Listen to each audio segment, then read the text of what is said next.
Un goût d'interdit, par Noémie Ovington. Résumé. Riley est secrètement amoureuse du grand frère d'Amy, sa meilleure amie. Il est beau, musclé, intelligent et incroyablement craquant sous ses airs de bad boy écervelé.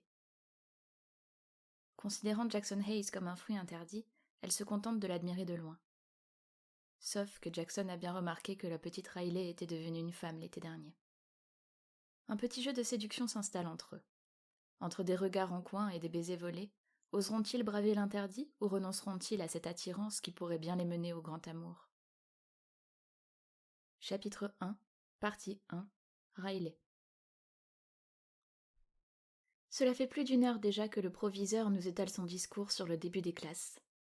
Assise dans les estrades du gymnase de l'école, ma meilleure amie, Amy, m'accompagne.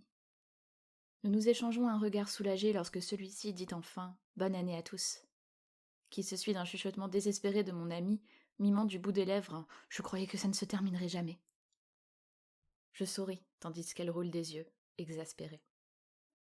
La foule se disperse pour rejoindre la salle commune où les festivités vont bientôt commencer. Comme à chaque année, il y a plusieurs tables disposées de façon à présenter les différents clubs du lycée. Sous le regard des garçons de l'équipe de foot, qui reluquent les pom-pom girls se pavanant dans leurs mini-jupes, je tente de me frayer un chemin vers le club de lecture. « Bonjour Riley », me dit Teddy en me tendant la feuille d'inscription. « Hey ! Je suis heureux de te compter parmi nous encore cette année. Ça nous donnera l'occasion de se voir plus souvent. On pourrait se faire une sortie pizza, un de ces quatre, dit-il charmeur. » Au même moment, une myriade d'applaudissements retentit, marquant l'entrée des stars du lycée, les joueurs des Cougars. Acclamés de tous, les membres de l'équipe de foot locale ont tendance à se prendre pour les rois du monde.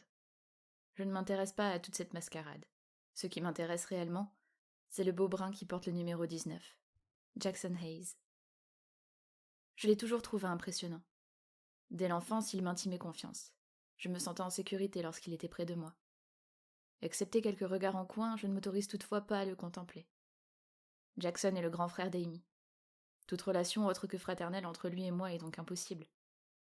La foule le soulève alors que tous rient de bon cœur. Nos sportifs ont gagné le championnat d'État l'année dernière et Jackson est leur capitaine. Le petit groupe d'individus passe près de moi jusqu'à me bousculer. Je m'agrippe à la table derrière pour éviter de perdre pied, tandis que mes yeux sont toujours rivés sur lui. Une fois à ma hauteur, son regard se tourne vers moi et il me scrute silencieusement.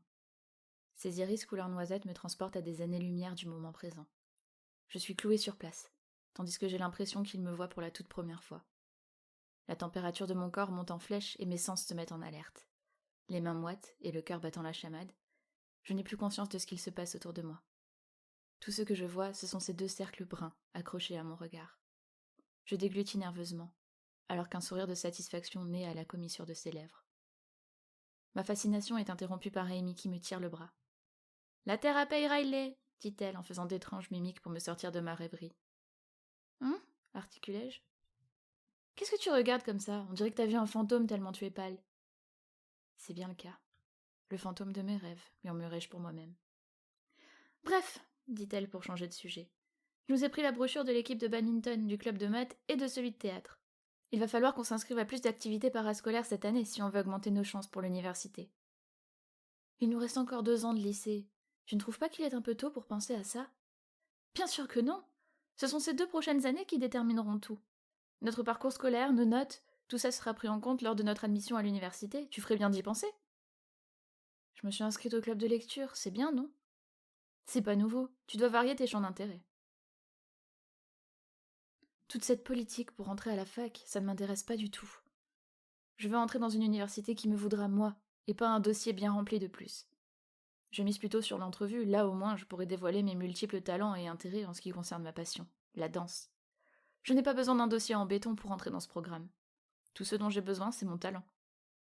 Je respecte ton choix, mais sache que moi, j'ai bien l'intention d'avoir un dossier bien garni. Je pense même me présenter pour le conseil des élèves cette année. Et qui sait, peut-être que l'an prochain, j'en serai la présidente. Je n'ai aucun doute que tu les pulvériseras tous, dis-je en riant. Elle me donne un coup de coude, sachant très bien que je me moque d'elle. Amy et moi, on n'aurait pas pu être plus différentes. Elle est rayonnante et débordante d'énergie, alors que moi, je suis plus réservée. Je n'irai pas jusqu'à dire que je suis timide, seulement je n'aime pas être sous les projecteurs. Amy, c'est tout le contraire. Plus on la remarque et plus elle s'en réjouit. Il est vrai que son look ne passe pas non plus inaperçu. Ses cheveux noirs, ombragés à la racine, se transforment en mèches d'un rose éclatant aux pointes. Elle est toujours vêtue de robes ou de jupes plus colorées les unes que les autres, sous lesquelles se cachent des collants à motifs. Puis elle chausse des converses extravagantes pour compléter son look flashy.